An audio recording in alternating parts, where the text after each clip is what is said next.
Welcome to another session on design of RCC staircase. In this part, we are going to solve numerical example on design of dogleg staircase. We will see how to calculate loading on staircase, how to calculate reinforcement required, and how to check the staircase for serviceability criteria of limit states. We will also study the detailing of reinforcement with the help of numerical example. So before we start this session, let us see what are the other parts we have discussed so far.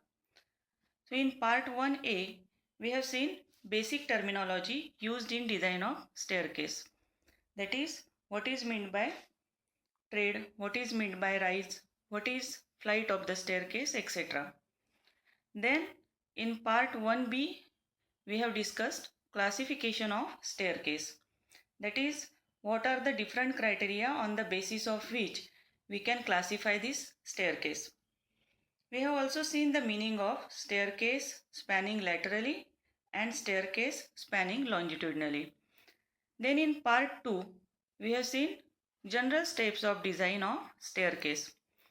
In part 3, we have studied step-by-step procedure for design of RCC staircase.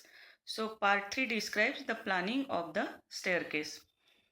In part 4, we have seen step-by-step procedure for calculating loading, bending moment, area of steel, and how to check for shear and deflection.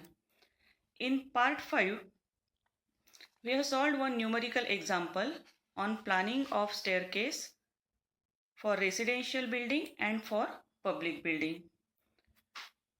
Actually, part 6 is continuation of part 5, in which we have already planned the staircase.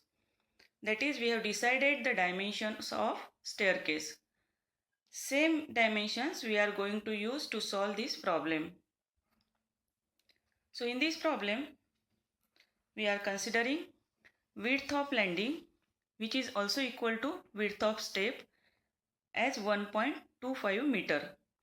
Then we will consider trade is equal to 270 millimeter. Rise 160 millimeter. We have calculated going distance, which is 2.43 meter. And we are considering thickness of wall as 230 millimeter. Now here remember that in plan you can see the supports at A and at D.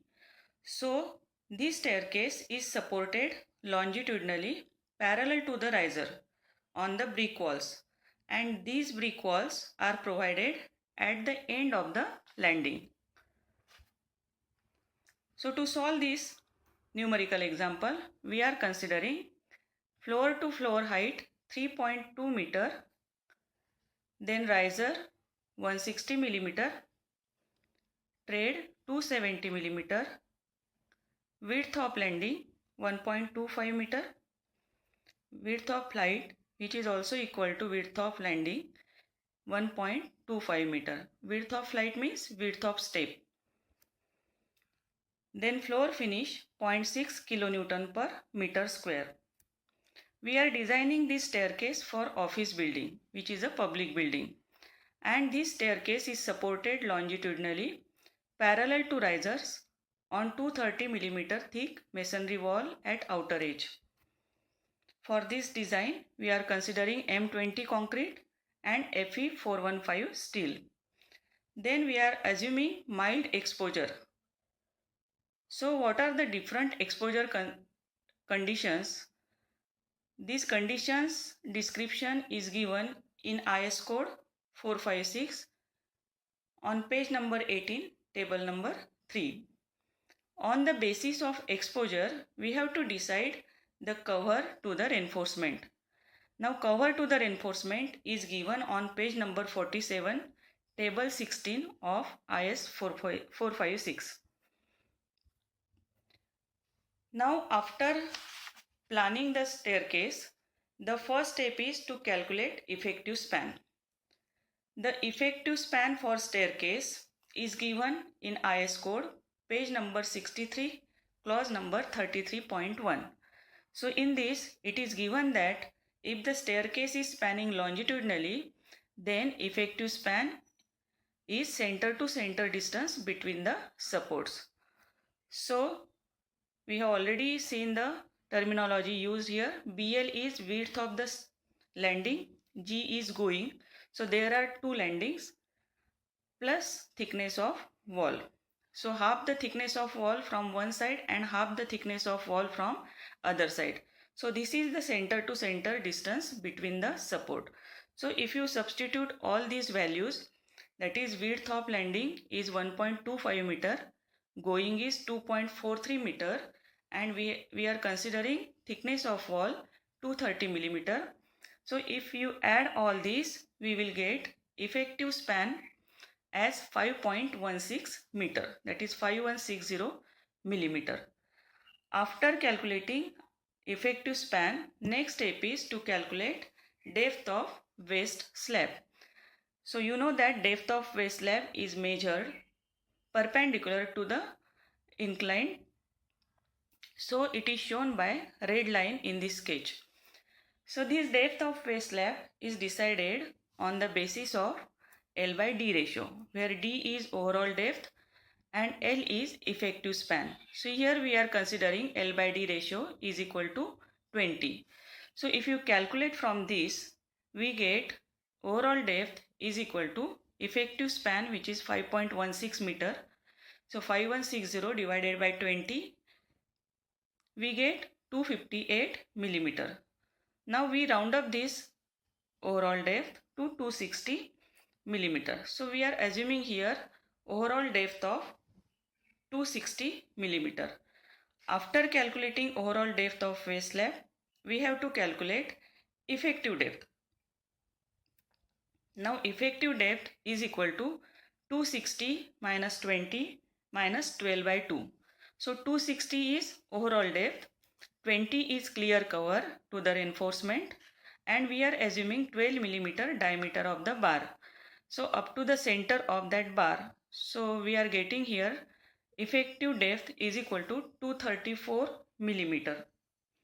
After calculating depth of waste slab, we have to calculate depth of landing.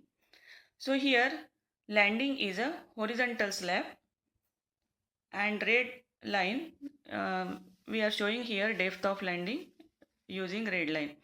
So we are assuming overall depth of landing little less than depth of waste slab. So let us consider D dash, that is depth of landing, is equal to 200 millimeter. After deciding the depth, we have to calculate the load on the staircase. So how to calculate this load on the staircase? This we have already discussed in part 4. So you refer that part 4 for calculation of the load on staircase. So in staircase, we calculate load on going and load on landing separately. So suppose this is the step, triangular portion. T is the tread of step, R is the rise, then X is the inclined portion. So X is equal to under root R square plus T square. Why we are calculating X? Here the slab is inclined. So we have to calculate load on horizontal projection. So we know that self weight of slab is equal to 25 into D. 25 is the density of concrete multiplied by overall thickness of the slab. So this is the self weight of inclined slab. So to convert self weight of inclined slab on horizontal part, we have to multiply this 25D by X by T. So if you substitute all the values, we get 25 into 260 millimeter is overall depth of the waste slab. Then X we have calculated under root R square plus T square divided by tread, which is 270 millimeter. So if you calculate this, you will get 7.55 kilonewton per meter square. Next is self weight of the step. Now self weight of step we calculate on the basis of 25 into average thickness of the step. So at one end thickness is R and at other end thickness is 0, that triangular portion of step. So we get average thickness as R by 2. we are multiplying it by 25 because we are considering RCC steps. So if you consider brick steps, then you have to consider density of brick, that is 20 kilonewton per meter cube. But here, since we are considering RCC steps, we are taking here 25 kilonewton per meter cube. So if you substitute this, you will get sulfate of step is equal to 25 into 160 is the R value. So we get 2 kilonewton per meter square. Then we floor finish. Floor finish is given 0.6 kilonewton per meter square. And then live load. So here in this case we are considering public building. Therefore we are taking live load is equal to 5 kilonewton per meter square.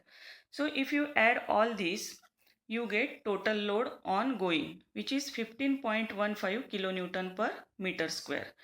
So load ongoing includes sulfate of waste slab plus sulfate of step plus floor finish plus live load.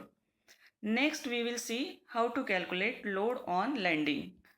So load on landing, here first we calculate sulfate of slab. Now this is horizontal slab, therefore we can directly take 25 into D dash. So D dash is the overall depth of landing slab. So we get 25 into 0.2, 5 kilonewton per meter square. Then we take floor finish, which is 0.6 kilonewton per meter square, and live load 5 kilonewton per meter square. Now here please note that there is no load due to weight of the steps. So load on landing includes sulfate of slab, floor finish and live load. So if you calculate this, so total load we will get is equal to 10.6 kilonewton per meter square. So main difference in load ongoing and load on landing is, on load ongoing there is weight of step, on load on landing we don't have weight of steps. So this is how to calculate load on the staircase. Next is, after calculating load, we have to calculate design load. You know that design load is, we get design load by multiplying the load by 1.5. So here design load ongoing is 1.5 into 15.15. So we get 22.725 kilonewton per meter. Then design load on landing is equal to 1.5 into 10.6, that is 15.9 kilonewton meter. So note that load ongoing is more than load on landing. So after calculating load, we draw load diagram which looks like this. So central part is going part where load is 22.73 and there is landing where load is 15.9 kilonewton per meter. So we are interested in calculating the maximum bending moment in the staircase. So this is just like a simply supported beam subjected to uniformly distributed load. So in this case, the maximum bending moment will be at the center of the span. So let us calculate maximum bending moment. So to calculate bending moment, first we will need reaction at the support. Now since this beam is symmetrically loaded, reaction will be half of the total load. Now this is uniformly distributed load and therefore total load due to uniformly distributed load is intensity of load multiplied by distance. So we will calculate reaction is equal to total load divided by 2. So total load here is 15.9 into 1.365 into 2. Now what is this 15.9? Is the load on landing. Then what is 1.365? 1.365 is width of landing, that is 1.25 plus half the thickness of wall, that is 230 by 2. So if you add this, you will get 1.365. So 15.9 into 1.365 is the total load on one landing. So there are two landings, so multiplied by 2 plus 22.73, which is intensity of load on going portion multiplied by the distance 2.43. So if you calculate this, we will get total load is equal to 98.641 kilonewton, and therefore reaction is equal to half of the total load, which is 98.641 divided by 2, which is 49.32 kilonewton. Now we will calculate maximum bending moment. You know that bending moment is force into perpendicular distance. So first we will see the moment of reaction. Now here bending moment is maximum at E. E means center of the span. So bending moment is force into distance up to E. So first we will take moment of reaction, which is 49.32 multiplied by distance AE. So distance AE is 1.365 plus half of 2.43. So we get moment due to reaction. Then next is moment due to load on landing. So total load on landing is 15.9 multiplied by 1.365. This is the total load on landing. Then we multiply it by the distance. Now distance is center of span AB to E. So if you calculate this, it is 1.365 by 2 plus half of 2.43, that is 1.215. So this is the moment due to landing load. Then moment due to going load is 22.73 multiplied by, now here distance BE is half of 2.43, which is 1.215 square by 2. So from this we will get maximum bending moment, which is at E. So it is 69.28 kilonewton meter. So let us say bending moment is equal to 69.3 kilonewton meter. After calculating bending moment, we have to see that whatever depth we have provided is sufficient to take this bending moment or not. So therefore, next step is check for depth. In this check for depth, we have to equate bending moment to moment of resistance. So we know that moment of resistance is K FCK BD square. Now for Fe415 steel, K is 0.138. Now here FCK is 20. If you substitute all these, we have calculated bending moment 69.3 kilonewton meter. So to convert it into Newton millimeter, we have to multiply by 10 raised to power 6. Then K is 0.138 for Fe415 steel. FCK for M20 is 20. Then width, we are considering 1 meter width of step. So it is 1000 into D square. So from this expression, we can calculate what is the depth required to resist that bending moment. So this depth is equal to 158.45 millimeter, which is less than 234 millimeter. We have provided 234 millimeter, and to resist the bending moment we require 158.45 millimeter. So therefore it is safe. Next is calculation of main reinforcement.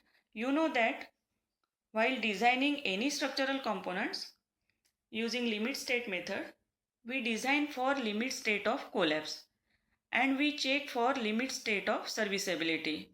Now this staircase is subjected to bending moment, and therefore we have to design the staircase for limit state of flexure. We also check it for limit state of shear, and after this we check for limit state of serviceability conditions, that is check for deflection and check for cracking. So let us see how to calculate main reinforcement in staircase. So to calculate area of steel, we use this formula. AST is equal to 0.5 FCK upon Fy 1 minus under root 1 minus 4.6 mu upon FCK BD square into B into D. Now here we know that FCK is equal to 20, Fy is equal to 415. Bending moment we have calculated. B is 1000 millimeter and D is effective depth of waste slab, that is 234 millimeter. So if you substitute all this, we will get what is the main steel required in the staircase, in the waist slab. So this, after calculating this, we get 891.07 millimeter square. Now remember that this AST is for 1 meter width of the steps. Then after calculating the reinforcement, we have to check whether this reinforcement is more than minimum reinforcement or not. So if the grade of steel is Fe415, minimum AST is 0.12% of B into D, that is gross area. So it is 0.12% of 1000 into 260, which is 312 millimeter square. So whatever AST we have calculated, that is 891.07, is more than 312 millimeter square, and therefore we have to use AST is equal to 891.07 millimeter square. Now we have calculated this AST for 1 meter width of step, but we know that the width of step is not 1 meter, but it is 1.25 meter. So therefore we calculate what is the total area of steel required in step. So we multiply 891 by 1.25 to get the total area of steel required. So this we will get 1113.84 millimeter square. After calculating total steel, we will assume the diameter of bar. So here we have considered diameter of bar is 12 millimeter. So area of one bar is 113 millimeter square. So we will calculate what are the number of bars required. So total number of bars considering 12 millimeter diameter bars is equal to area of steel divided by area of one bar. So we will get 9.86. So we will provide 10 bars of 12 millimeter diameter as main steel. Then after calculating the total number of bars, we will calculate what is total area of steel provided.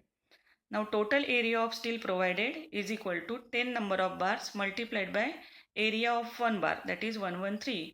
So total steel which we have provided in staircase is 1130 millimeter square.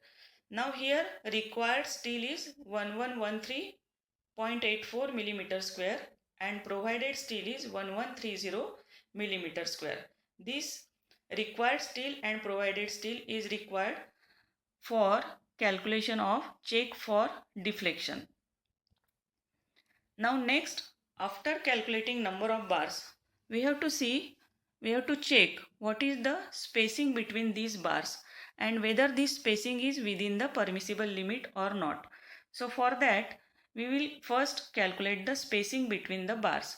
So there are total 10 number of bars. So if number of bars are 10, then number of spacings will be 9. So number of bars minus 1. So here spacing of bar is total width of step, that is 1250 divided by 9. We get 138.89 millimeter. Now we know that we have to check this spacing whether it is less than 3D or 300 millimeter or not. If you calculate 3D, we will get 3 into 234, which is equal to 702 millimeter and 300 millimeter. So whatever bars we have provided, the spacing is 138.89. So this is within the permissible limit. So why we are checking this spacing of the bars in the staircase? This is for limit state of serviceability, to check the limit state of serviceability condition, that is for cracking. So if the spacing of the bar is within this limit, there will not be cracking in the staircase. Next is to calculate the percentage of steel. So percentage of steel is required to check the staircase for shear force and deflection. So percentage of steel provided is equal to area of steel provided, which is 1130, divided by B, that is width of step 1250, multiplied by depth of the waist slab, that is 234 millimeter, multiplied by 100. So this is how we calculate percentage of steel provided. So in this staircase, we have provided 0.386% of steel. After calculating percentage of steel, we will calculate what are the distribution steel required. What is the distribution steel required? So here you know that distribution steel is equal to minimum steel. So for Fe415 it is 0.12% and we have already calculated AST mean, and therefore distribution steel is 312 millimeter square. So we are using 10 millimeter diameter bars. So we will calculate what is the spacing required for 10 millimeter diameter bar. So spacing is area of one bar divided by total area multiplied by 1000. So area of 10 millimeter diameter bar is 78.5 divided by total area, which is 312, multiplied by 1000, we get 251.6 millimeter. Now here again for distribution steel we have two criteria, that is 5D, 5 into 234, which is 1170 millimeter, and 450 millimeter. So out of these three we have to take the minimum value. So minimum value is 251.6 millimeter, and therefore we will provide this distribution steel as 10 millimeter diameter bars at 250 millimeter center to center. So here we have seen how to calculate main steel and distribution steel. Main steel is 12 millimeter diameter bars and total number of bars are 10, and distribution steel is 10 millimeter diameter bars at 250 millimeter center to center. After calculating distribution steel, we have to check for shear. So first we have to calculate design shear force.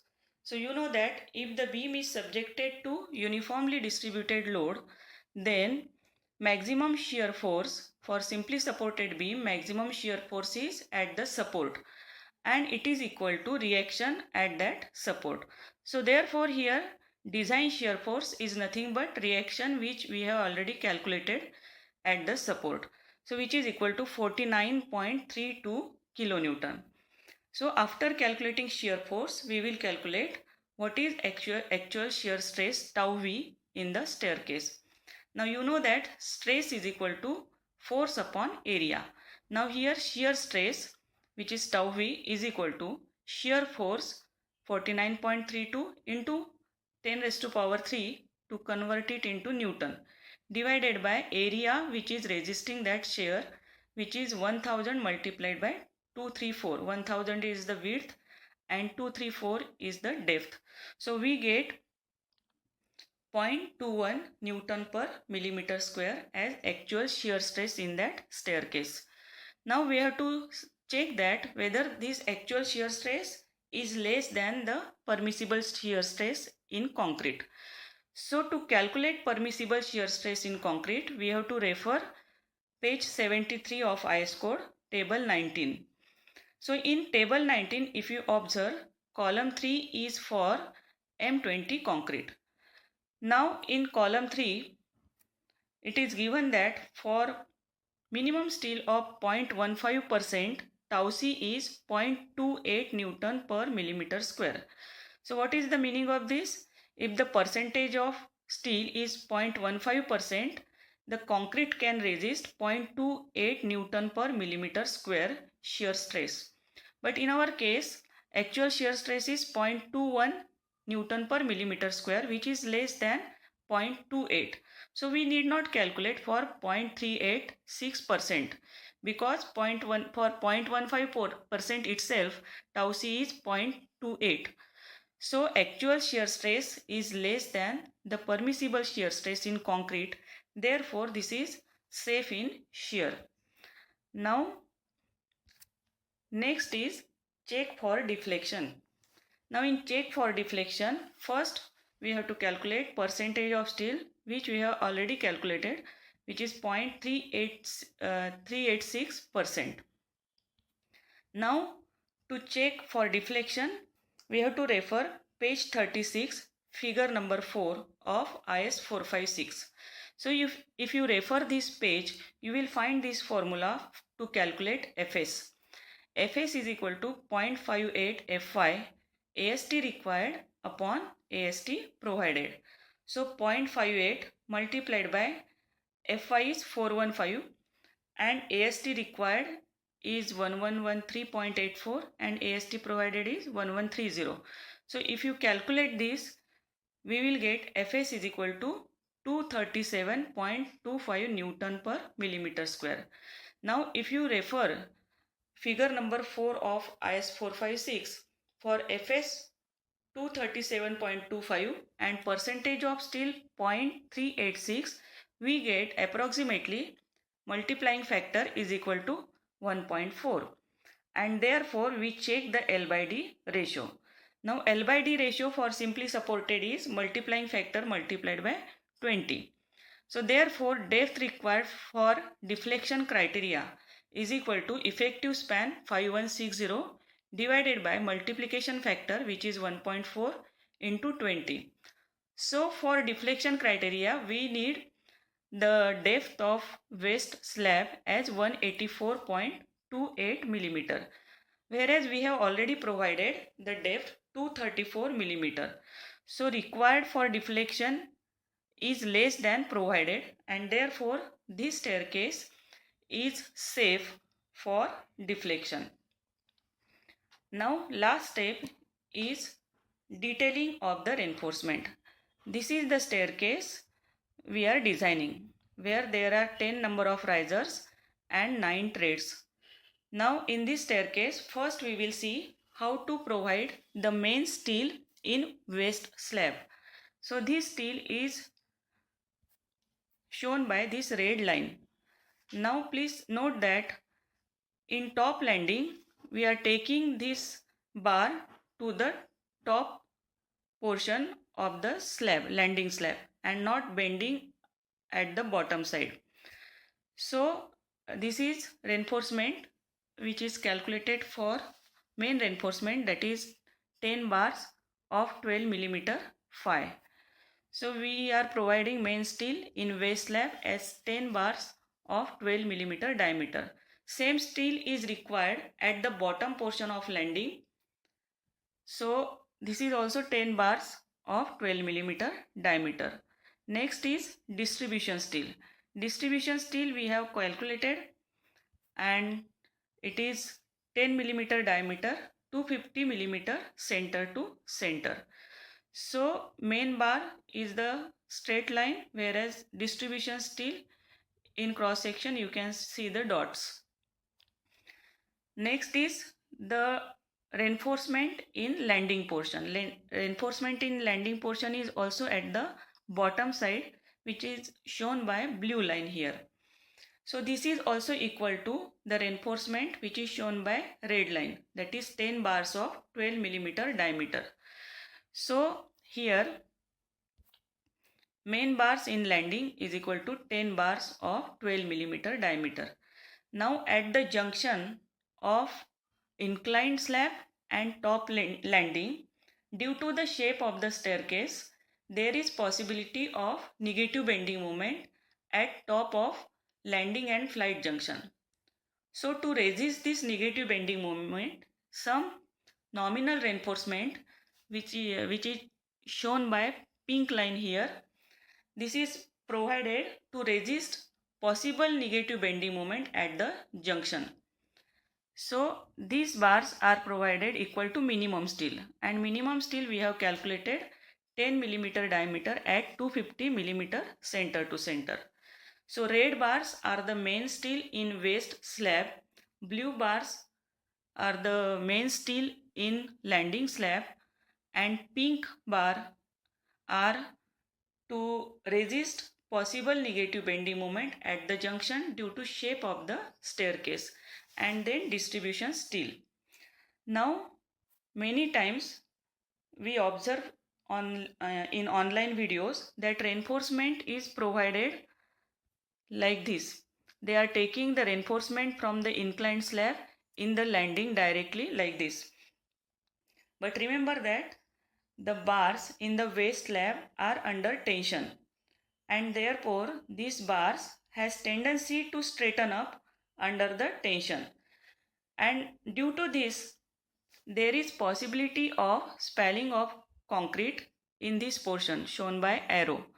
So to avoid this, we have to take this red bar in the top portion. Actually, we can bend this at the bottom only because same reinforcement is required in the landing also.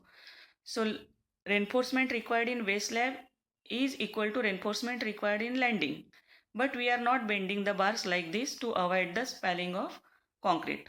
So this is not the correct way of detailing of the reinforcement in staircase. We have to provide the reinforcement like this. Then in addition to this, in RCC staircase, there is reinforcement provided in the step, which is also equal to minimum reinforcement.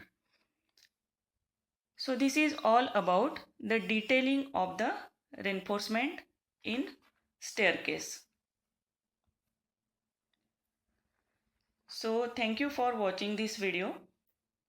In next session, we will solve one more numerical example along with reinforcement detailing for the case when landing is parallel to the riser. So thank you.